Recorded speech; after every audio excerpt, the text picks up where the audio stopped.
This morning I have the pleasure of introducing Barry Smith.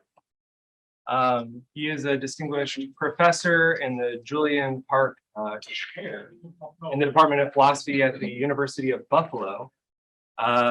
He is a widely cited applied ontologist, which for those of you who don't know what that means, I'm sure you will be discovering very shortly if he does his job. On the ontology side, Barry has co-authored a wonderful book called Basic Formal Ontology, which has been used in many domain ontologies subsequently. Barry's worked on a variety of domains, from geography and geospatial work to biomedical information systems, to even Department of Defense, working with the Air Force on a variety of projects. And more recently, Barry is dabbling in systems science, systems theory, systems, even engineering, intersecting with the limits of artificial intelligence. On a personal anecdote, I met Barry through a cold email, asking for help with my PhD work, and he was generous enough to respond very quickly, review a paper of mine, invite me out for a workshop. He's a very generous person with his time and his mental brain power. I would encourage all of you to look him up on Google Scholar, his homepage. I can guarantee you that he has worked on something that is relevant for your work. He'll improve your thinking. He's a crystal clear thinker. And without further ado, our speaker, Barry. Thank you, Christian. So I'm going to this is in two parts. But all of it relates to this book. Now, normally I don't advertise books I've published, but this just came out 2 weeks ago, so my head is full of this. And I'm going to hand out a handout in a minute, which describes the book a little bit. So it's about the limits of artificial intelligence.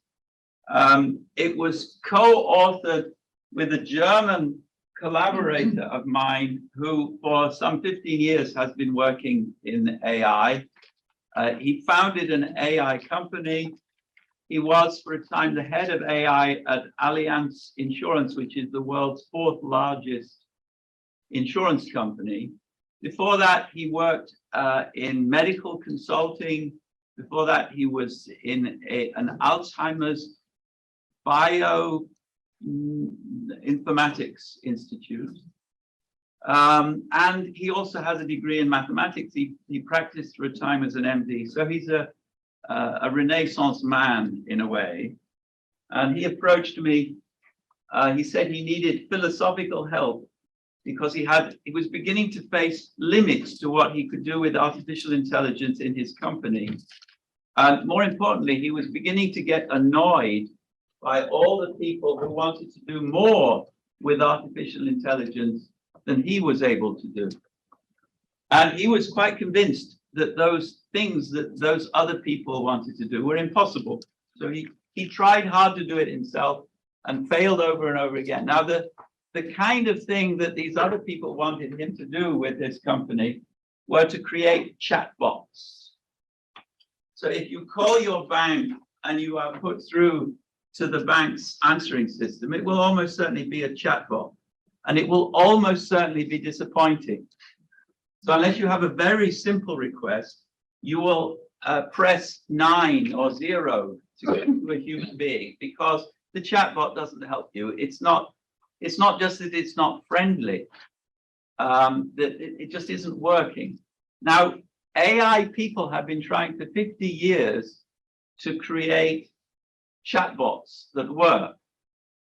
There are chatbots that work for specific audiences. So there are chatbots, particularly in China, I understand, for old people who like to have some interchange with even with a machine. But they are, if you're interested in actually achieving something with the chatbot on your machine, the chatbots that they use would not be satisfactory, and you would very quickly know that they were a machine.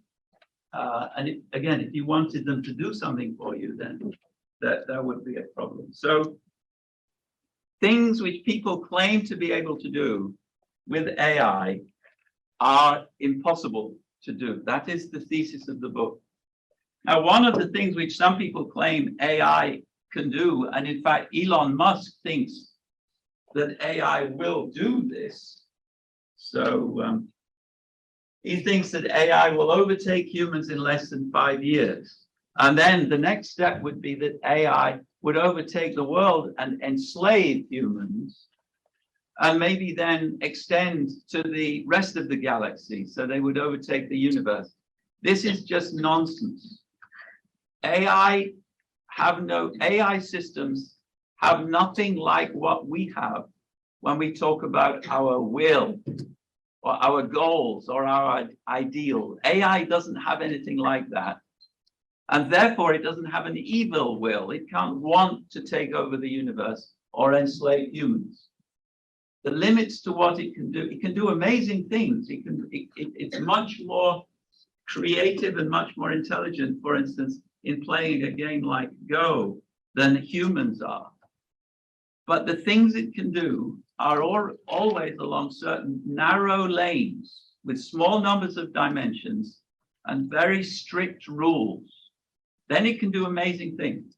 But otherwise, it's subject to quite considerable limits. All right, now the book is in 3 parts. The first is about the properties of the human mind, particularly about the massive complexity of human language. This is the reason why chatbots don't work, because humans make up new words and new phrases, languages change, tone of voice changes, whether you're telling a joke or not changes, whether you keep repeating yourself and waving your arms, it changes all the time, and then you have silence. And now, should the computer interrupt the silence, or should it view this as the end of the conversation? Every case is different. Language is too haphazard, and this is why computers are not very good at engaging in human conversation. We'll come back to that later.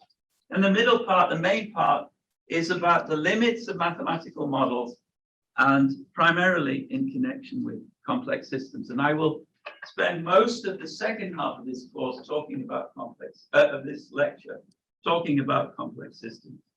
And then I'm not going to talk about this in any great detail. It will come through when I talk about complex systems from part 2.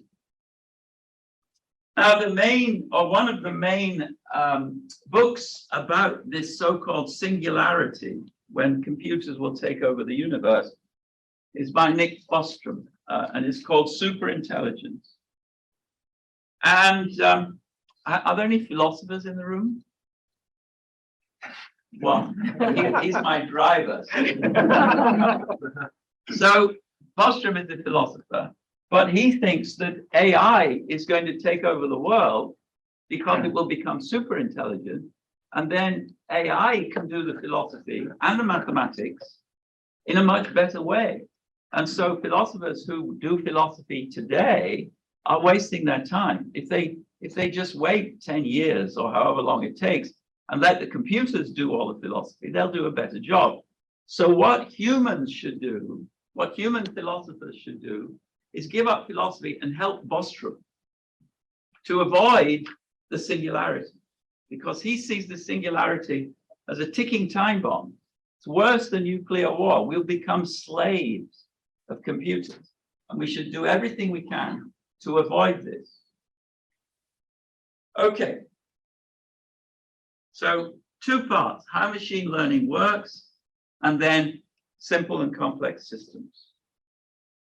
And this is really a beginner's guide. So experts in AI should just leave and come back in about 14 minutes. So you have, everyone has in their computer an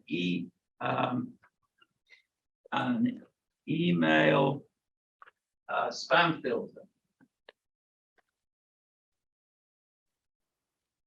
So I'm getting messages on that. So how do spam filters work? Well, they work because humans help. In fact, another lesson of the book is that the real achievements of AI are achievements of the human beings who created the AI. Sometimes immense achievements of human beings. But the AI then executes what the humans tell it to do. So we train the spam filter. Every time we receive an email, we either read it or we press spam. And that data is training the spam filter. So the input data to the spam filter is the email, which is turned into a long vector of zeros and ones. And the output is either 0, which means it's okay, it's not spam, or 1, which means it's spam, is associated with the input data. So we have lots and lots of input data, and for each piece of input data, we have either a 0 or a 1. This is the training data for the spam filter. Now, what does training do? It creates a gigantic polynomial equation. The input is the binary vector, which is the email, and the output is either 0 or 1. And this polynomial equation can then be applied to new emails. So what we have here is a piece of what we can call implicit mathematics. So in the olden days, human beings created polynomials, or they created functions, or they created proofs. They did mathematics explicitly. Now we can do implicit mathematics. We can give the computer a lot of data, and it will create a gigantic polynomial function, which may have thousands or millions or billions of parameters. It can be very, very long. Now, the polynomial can be very long, but to execute on a computer, it must be relatively simple. It must be computable. Otherwise, it doesn't work on a computer. Now, we don't need to go into any details here. The limits are quite strict. There are only certain kinds of mathematical functions which a computer can execute. And this holds also for quantum computers. They can execute only exactly the same kinds of functions. They just do it much more quickly. All right.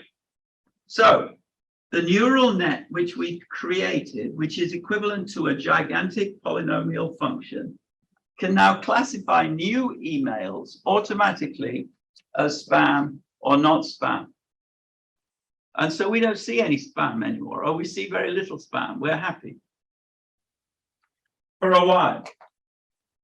But now authors of emails, they are bad people. They want us to read their emails, and so they invent new ways of writing spam.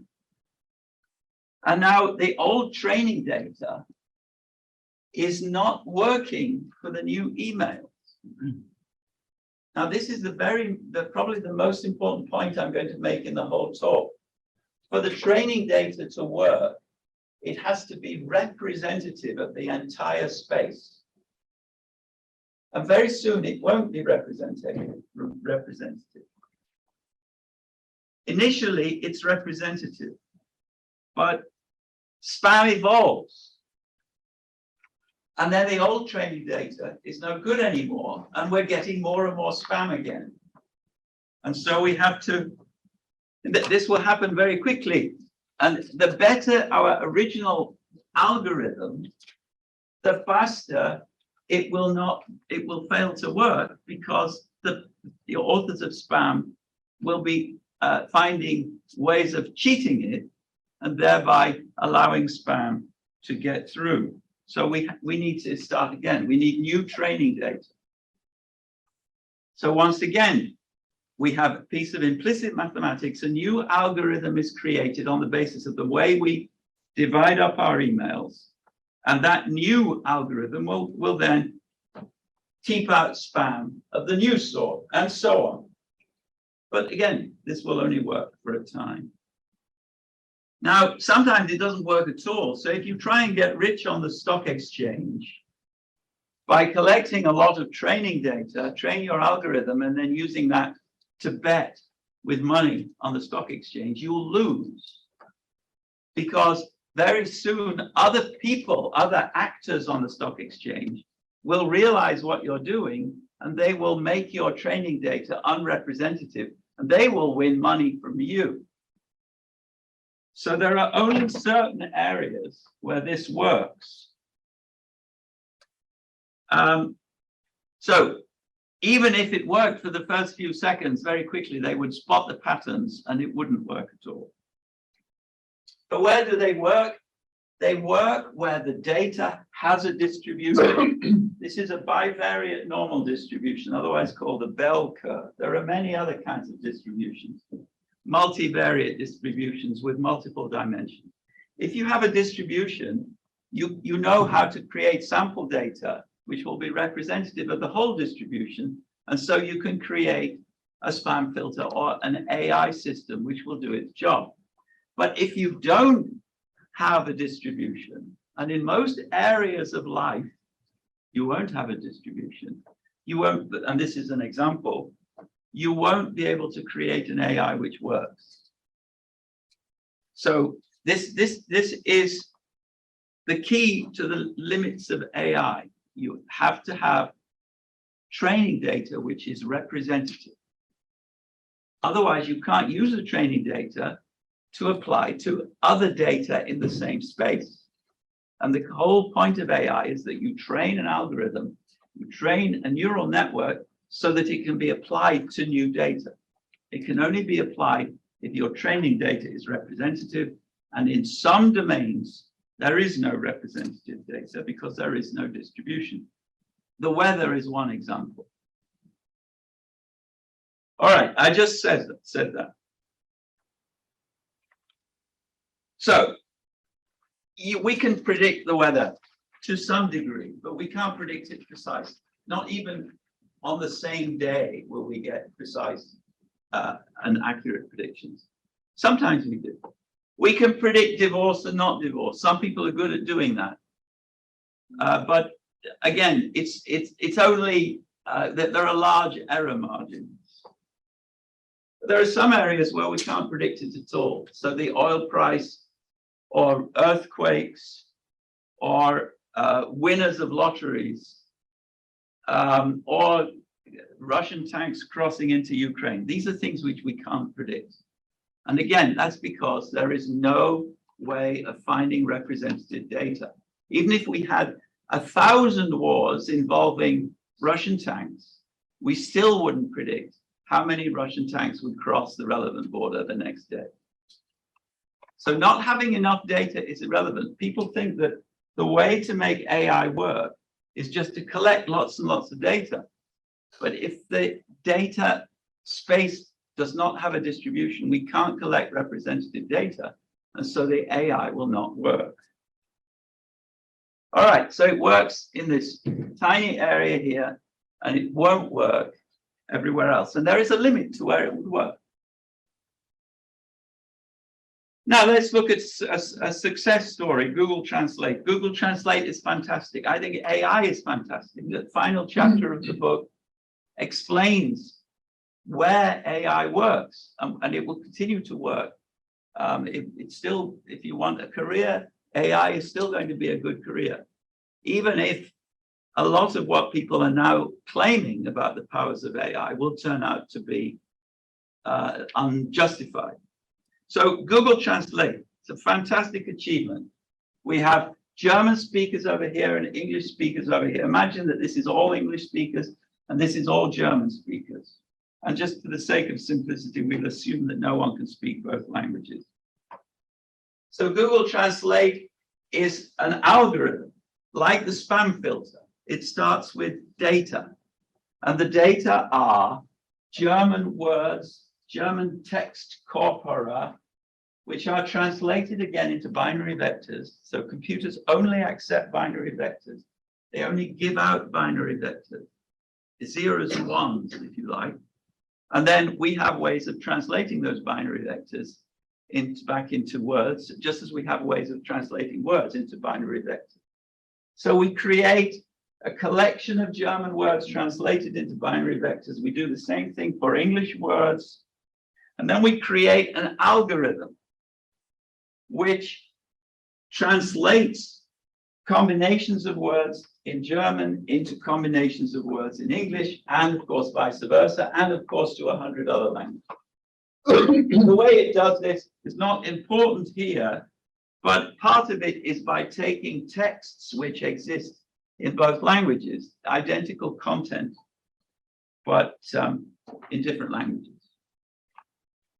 So we take now a sentence in German, that is converted into binary vectors, and the algorithm can output binary vectors, which can be then translated back into a sentence in English. Now, all of this is binary vectors. There are no meanings here, no semantics. Google Translate does not understand a word because it never receives a word. It just receives binary vectors. And then it performs a mathematical calculation on the binary vectors it receives to create more binary vectors, which it then converts, in this case, into English. It's just pattern recognition. Using, at the last count, 213 million parameters. So this is a really long polynomial equation. And now what it's doing here, this is computable. The English language and the German language are not computable. And what that means, we'll get to in due course. But this has to be computable. So in a way, it's simplified the English language and the German language to create simple systems. Otherwise, it couldn't do the translation.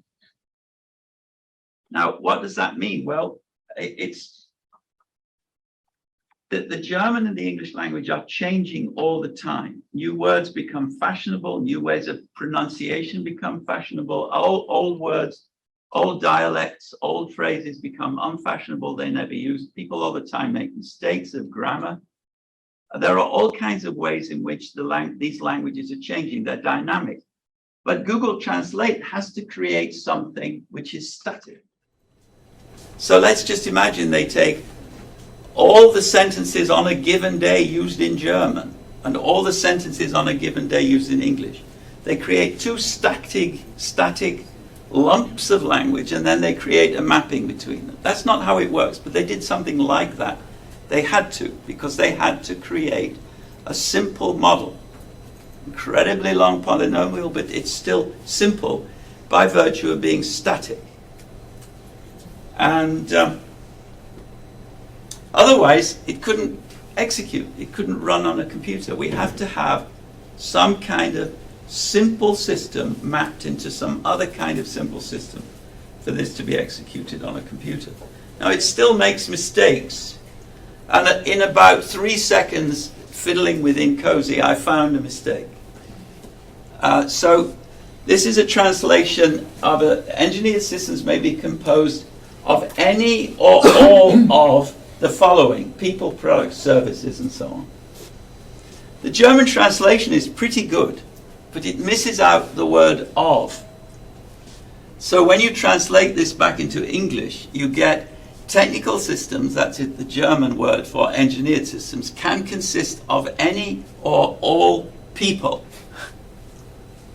That's a mistake. It's a pretty big mistake. And again, it's not a perfect translation. Now, Google Translate will get more data. It will become better, but it will never be perfect. All right. That's what it should have said. Now, some people talk about explainable AI. You probably shouldn't listen to such people. A 213 million parameter long algorithm can never be explainable to a human being. It's just an algorithm with 213 million parameters. There's no way a human being can have the kind of oversight to understand what that algorithm is using or doing. So now, but Google Translate is fantastic, even though it makes mistakes. But that's because it's dealing with a static snapshot of language, in a way. What will not work is spoken dialogue. This is the chatbot problem that I mentioned at the beginning. So what does a chatbot have to do? we have a piece of spoken dialogue. So the human says something, and now the computer has to fit the next sentence into the dialogue. It has to predict what will be a fitting sentence. That's really difficult. First of all, the computer has no idea who you are, what clothes you're wearing, where you come from, what your goals are, what your hobbies are. When you talk to somebody, you have a good idea of many of those things. And if you don't, you will have after about 4 sentences. Oh, where do you come from? I'm from New Jersey.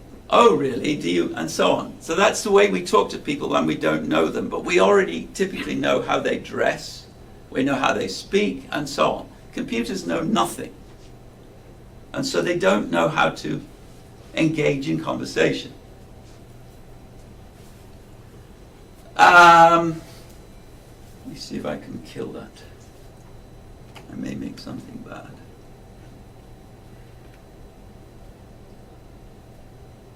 No, I can't kill it. Anyway, it does not even work when utterances belong to a narrow range.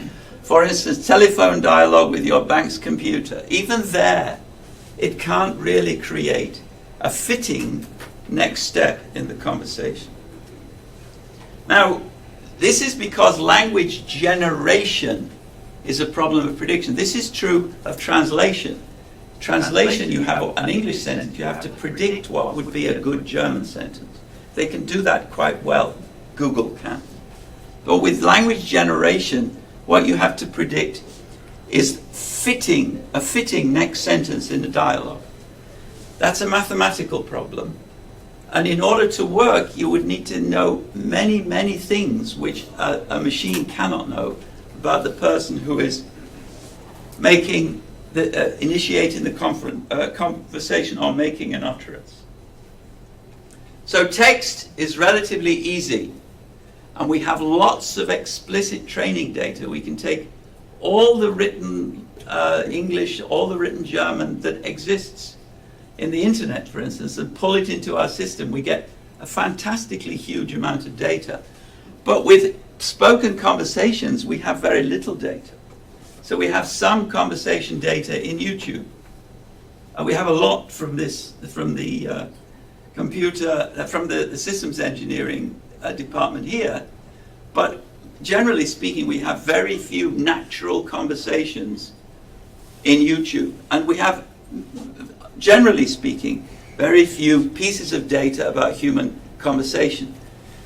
But even then, half of the logically relevant data is missing because that's in people's minds. When you engage in a conversation, you have things that you want to say. You have goals that you want to achieve. The machine you're talking to doesn't have things in its mind because it doesn't have a mind and it doesn't have goals. The reason we have conversations and keep having conversations is because conversations help to achieve our goals. But if you don't have any goals, then you end up with a conversation which is very flat and which consists of common utterances like, oh yes, or oh really, or oh tell me more. And after a time, such standard responses begin to be boring, so you stop conversing because you never really were conversing in the first place. So we have very little training data. We have many dimensions of variance, and if you have many dimensions of variance, it's going to be difficult to predict what will fit. All right, but most importantly, there is no distribution. We cannot get representative training data. We can't get representative training data because conversation is so haphazard. It depends upon so many different things. Yes? If people's goals in their mind has an effect on conversations and what people say, wouldn't that show up in the data that the computer's intaking? So it might, but also it might not. So if what you really want is that the girl over on the other side of the room will look at you, you might not say, hey, I want you to look at me. you might say something else. Does anyone know how to get to so-and-so? And so your goals are very often hidden. That's what we mean when we say it's implicit. It's in your mind. And so roughly half of the logically relevant data will be implicit in that sense. And this is why Banks computers are so unsatisfactory. All right, so I can summarize all of that, but I won't. So I'll summarize. I'll give the second part of the summary, which will anticipate the part 2 of the talk. We have to find ways of approximating complex systems with simple systems, turning something dynamic into something static, because that's the only way we can create an algorithm, which is what an AI system is. Now, AI algorithms just take inputs and calculate outputs. They can't have consciousness, they can't have emotions, they can't have a will, and so there can be no evil will. Just calculating numerical outputs from numerical outputs can be useful in very many cases, but they're never going to be conscious. They're never going to be a matter of emotions or will, as we have in the case of human beings. All right, now we have part 2 on systems. There are many kinds of systems. There are simple systems like the solar system, and there are complex systems like every system in your body. And I'll explain what system versus complex means in a minute. Now, a system is basically a collection of elements with delimited behaviors. So planets can orbit and they can spin. Elements are physical objects that interact with other physical objects, and when you get multiple elements interacting, you get a system. That's the idea. An example system would be the solar system, or the nucleus and the electrons inside an atom. And now, German speakers engaging in conversation form a system, and the totality of German speakers form a system. And similarly, the totality of English speakers form a system. They are elements engaging in interactions called conversations. Now, we choose the interactions which make up the system. Systems don't exist all by themselves. You have a system only because you decide to focus on these particular elements and these particular interactions. So when we look at the English people here, we're going to ignore the fact that they're nudging each other as they walk along the railway platform or street here. We're just going to look at the conversations, because science always has to create a limited view of the world, because you can't make any progress if you have to take everything into account. So, systems are entities created by demarcation, by fiat. Now, here I can't guess what I said. What we're interested in, capabilities. Each person, each German-speaking person, has the capability to interact in conversation with other German-speaking persons. And similarly for each English-speaking person. These capabilities rest on other systems, systems inside your brains. In virtue of systems here, you are part of the system of English speakers. You may also be part of the system of Korean speakers or Urdu speakers, but you are, I'm assuming, part of the system of English speakers. I won't talk about the Milan subway system, but its parts too have capabilities. And of course, the parts of your brain in virtue of which you have capabilities to speak are forming systems themselves. So here are some simple systems. A solar system, your computer, your car, an aeroplane. These are simple systems, and we can predict their behavior using mathematics. And so we can predict their behavior in an AI algorithm. And that's why we build them, because we want to build things which behave in predictable ways. We want our toasting machine to create toast predictably. So we build it so that it's predictable. Here are complex systems. So the weather, climate, your digestive system, for instance, the stock exchange, the Milan subway system, the Chernobyl nuclear power plant control system. These are all complex systems. They involve interactions on multiple levels, and they involve interactions which change over time. They have evolutionary powers.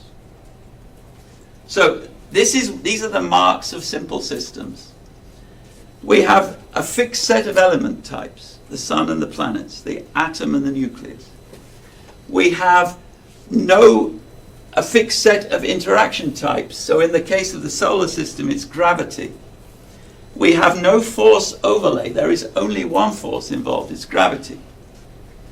In the case of a conversation, we may have dozens of forces.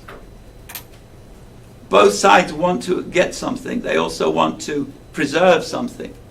They have all kinds of motives. This creates force overlay. We have an ergodic phase space. What that means basically is that there is a distribution which enables representative samples. If we sample the behavior of the solar system for a day, we know how it will be behaving in 1 million years' time, because the phase space is ergodic. Every simple system is either in equilibrium or is constantly converging towards equilibrium. Again, this is clearly the case with the solar system. Has no evolutionary properties. The solar system does not change. It doesn't capture new planets. And at least not in time regions which are relevant for human lives. And it has a fixed boundary. So nothing about the solar system is dependent upon where it is. We could move it a light year to the west, and it would still behave in exactly the same way, if we could move it. All right, now, the theory of complex systems is, we take primarily from mathematics sources, of which this is one very good starting point. So complex systems can have new element types. So an example of a complex system would be a family which has new babies. And these new babies then gradually turn into children and then into adults. And we have new interaction types. So when you're talking to a baby, you talk in one way. When you're talking to a child, I hope, you talk in another way. And similarly, when you become an adult. There's lots of force overlays inside a family. People are trying to get the child to behave, but on the other hand, they want it to be free and so on. You can't predict what will happen the next day or even in the next minute in a family. So we do not have an ergodic phase space. There is no equilibrium state. And the family has evolutionary properties. It can have more babies. It might adopt a baby. It might collapse. All the members of the family want to escape each other. These are all evolutionary properties. And it has no fixable boundary conditions. So to understand the family, you have to understand the context. Is the father working? What is life like at the father's work? You need to know that in order to know about other parts of the family. So there's context dependence of a sort which you don't have with the solar system. So these are all evolutionary properties of complex systems. Complex systems exist within a given environment, and the system interacts with the environment. The system might get selected by the environment, or it might get destroyed by the environment. If it gets selected, it becomes part of the environment, and thus changes the environment. So new things will experience this new environment. Now, nothing like that happens for simple systems. This kind of evolutionary development happens all the time. For complex systems, families merge. Families split. Families move to Pittsburgh. All right. So, and this means that complex systems are not evolving towards an equilibrium state. So it's the opposite of the solar system, which is always in an equilibrium state. And this is true of families. It's true of groups of friends. It's true of tumors in your body. True of the Milan subway system. So they open new stations, they close other stations, they introduce new software in their ticket selling systems. There are different passages. Some of them are terrorists. They add new trains, they remove trains, they have a daytime and a nighttime system, and so on and so on. So this is a complex hybrid system which is changing all the time, and it's changing, for instance, in the passengers running through it, in the behavior of those passengers, and how tidy they are, how much cleaning has to be done in the trains each evening. All of these things change all the time. Now, these are the properties of complex systems. Arbitrary element combinations, different interaction types, force overlay, non-predictable phase spaces, no equilibrium state, evolutionary, and no fixed boundaries. Now, the solar system satisfies none of these.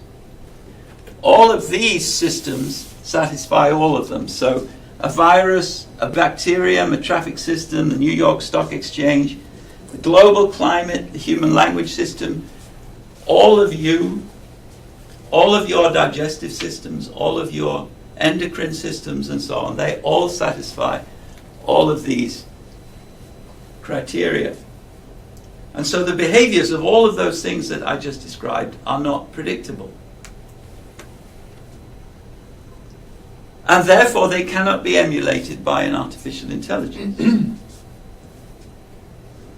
Because you can't create a representative sample. All modern AI rests upon the stochastic facts which enable a system to be trained by a representative sample of data, and then that system be applied to the whole space.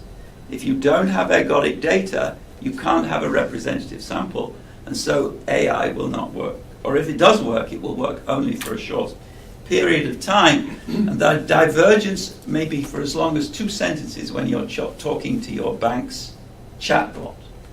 By the 3rd sentence, you already have divergence. So we have some models of the behavior of organisms, but they're very simple. They deal only with repetitive features of an organism's life that happen over and over again until you die. This is generally speaking about AI. AI works really well, but only along certain narrow threads. For instance, the game of Go, or protein folding, or image recognition, or translation, even. But you can never have a synoptic model, and a synoptic model is one which could be used to emulate the behavior of a system or to engineer a replacement. So there can never be a whole brain emulation, for instance, whereby you would get artificial intelligence by emulating the structures in the human brain. You can't do that because the human brain is a complex system. It's changing all the time. The only way you could do it is to kill the patient, scan the brain, but then you would lose all the dynamics of the brain, and it's the dynamics which you precisely want to emulate. And so narrow AI is possible, but the kind of AI which would take over the universe is impossible. Now, what about self-driving cars? Will self-driving cars be possible? Well, we already have self-driving cars. For instance, in the Disneyland, where they have a closed traffic system just for Disneyland, which is run by AI, and it works because it's in a controlled environment. This is a Disneyland driverless bus. Now, will it work in a real large city? Well, Elon Musk has this software in various grades, which he claims is already ready to run driverless cars. For a long time, he only allowed it to be used, as I understand things, at night when there's relatively little traffic. Nowadays it's being used in the daytime, but only in certain cities which have particularly regular traffic patterns.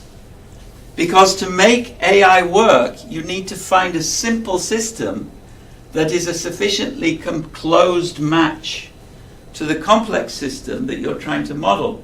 And it's very hard to find such a simple system for a city with complex traffic, like, for instance, Naples, which has very, very strange kinds of complex traffic patterns. So, the thesis I will end with is, yes, we already do have driverless cars which can drive in certain environments because they are simple enough environments with relatively few traffic disturbances of a strange kind that we can operate the car safely for a time. But even in such simple environments, there will be strange things that happen.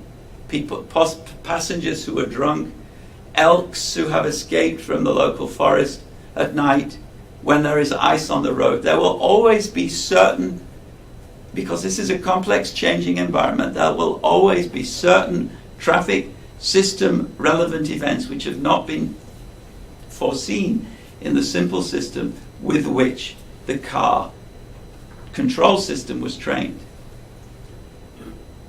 Whether we will have self-driving cars which can drive in every environment ever, I don't know. But it's going to be a lot more difficult than the advocates of self-driving car control systems at the moment presume. And so that's the end.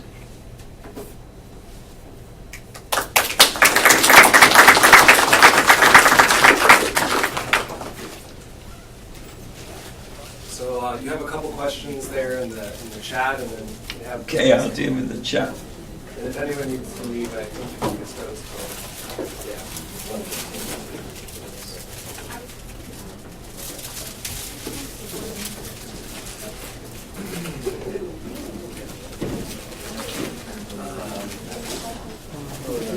So, I don't think that having a diverse range of authors of AI systems is going to make any change with regard to the points I've been making. The problem has to do with the radical distinction between simple and complex systems. It doesn't have to do with the precise nature of the simple or the complex systems that we deal with. And then the second question, well, that seems, actually that's the same as the first question. But I will look at the reference provided here. It's certainly an interesting looking reference. Anybody, you've already spoken once, so any other people want to have, yes? Yeah, I just wonder what your thoughts are about the generation and the application of synthetic data. Synthetic data. Sort of Yeah. distribution, Yeah. where you get like you could create some bias in the data Yeah. based on your own prior knowledge. Yeah, so I think using synthetic data, for instance, in the self-driving car case, is very dangerous because the synthetic data is really just data which replicates the visions of simple systems of the creators of the synthetic data. They have a certain view of what kinds of phenomena in the traffic world are going to be confronting the driverless cars, but their views are narrow. What we need is real data, but that may take a really long time before we have enough real data to capture all the phenomena that would be part of a real traffic system in the real world. So I think it's whether we can have a self-driving car system which is safe in relatively safe traffic environments. I think probably yes. Where by safe we mean far fewer accidents than human drivers cause, because human drivers get drunk and so on. Whether we can have a self-driving car system that can drive safely in every traffic environment, I would question that. I think probably not. Sorry, can I just ask a follow-up? Yeah. So, I mean, what about the case where, the cost of being wrong is much lower? So, say you reference self-driving cars where obviously, if you're wrong, you know, could be fixed. Yeah. But maybe the cost of being wrong isn't so. So I think that a case in point would be the chatbot systems that they have in China, which have millions of people using them every day for hours. And that's because the cost of being wrong there is zero. So they do very well. They have a large customer base. But they're not engaging in conversation in the sense that we would normally understand it. They are providing solace or providing entertainment even. Yes? Are there any, have you seen any work on heuristics for simplifying complex systems for generating AI? Like you're just saying, you Yeah. see cars being in simple Yeah, environments. So how do we go about like wisely simplifying complex systems to make them AI compatible? Yeah, so I think that this is actually a crucial point which goes to emphasize a remark I made earlier, that it's the human beings who are really creative when it comes to building AI systems. So when we say, what can this AI system achieve? We should really say, what can the humans who built this AI system achieve? Because to build an AI system, which in many cases anyway involves finding a way to create a useful snapshot of a complex system and turning it into a simple system, that involves creativity. And my favorite example is the AlphaFold system, which predicts protein folding, which uses mathematics going back 300 years. It uses a huge amount of knowledge about proteins and about homology of different species and so forth. And it uses experimentally obtained knowledge of how existing proteins folded. And they use that knowledge to apply to new proteins which are homologous to the existing proteins. And that knowledge was obtained through very, very painstaking crystallographic work which took years for each protein. And so AlphaFold can predict the protein folding structure of this protein because some human beings spent years and years and years working out the folding structure of homologous proteins, and they should get some of the credit too. And it's the case for every AI system. Every AI system is designed and built. The data are selected, the scoring criteria and so on are selected, always by humans, typically over many months of painstaking testing of different variants until they find one that works. There's a message. Oh, another We have message. enough time for maybe one or two more. Okay. Is your definition of AI too narrow? We could say that the human mind is only a bunch of chemical reactions, but it works fairly well. Why is AI restricted to mathematical equations? What about engineered biological systems that can evolve as well? So two very good questions. So we devote quite a lot of time to the first question in the book. There is a handout for the book, which I guess we can now pass around.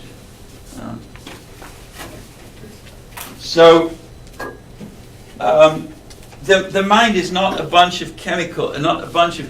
It's a fantastically complicated system of systems at progressively lower levels, down to trillions of neurons and ions, molecules and ions of molecules below that.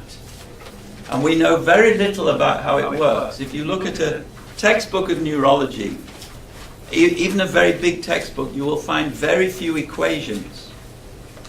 You'll find a lot of qualitative descriptions of the kinds of molecules, the kinds of transport, but when certain molecules are transported from one cell to another inside the brain, we aren't able to predict those kinds of factors, and so we aren't able to predict, or we aren't able to specify how the brain works in doing things like making a choice, or making a decision, or feeling sad, and so on. And so one of the examples I like to refer to is the following. So we know that we have a will because we can express our will and understand and experience expressing our will consciously. Do we have a free will?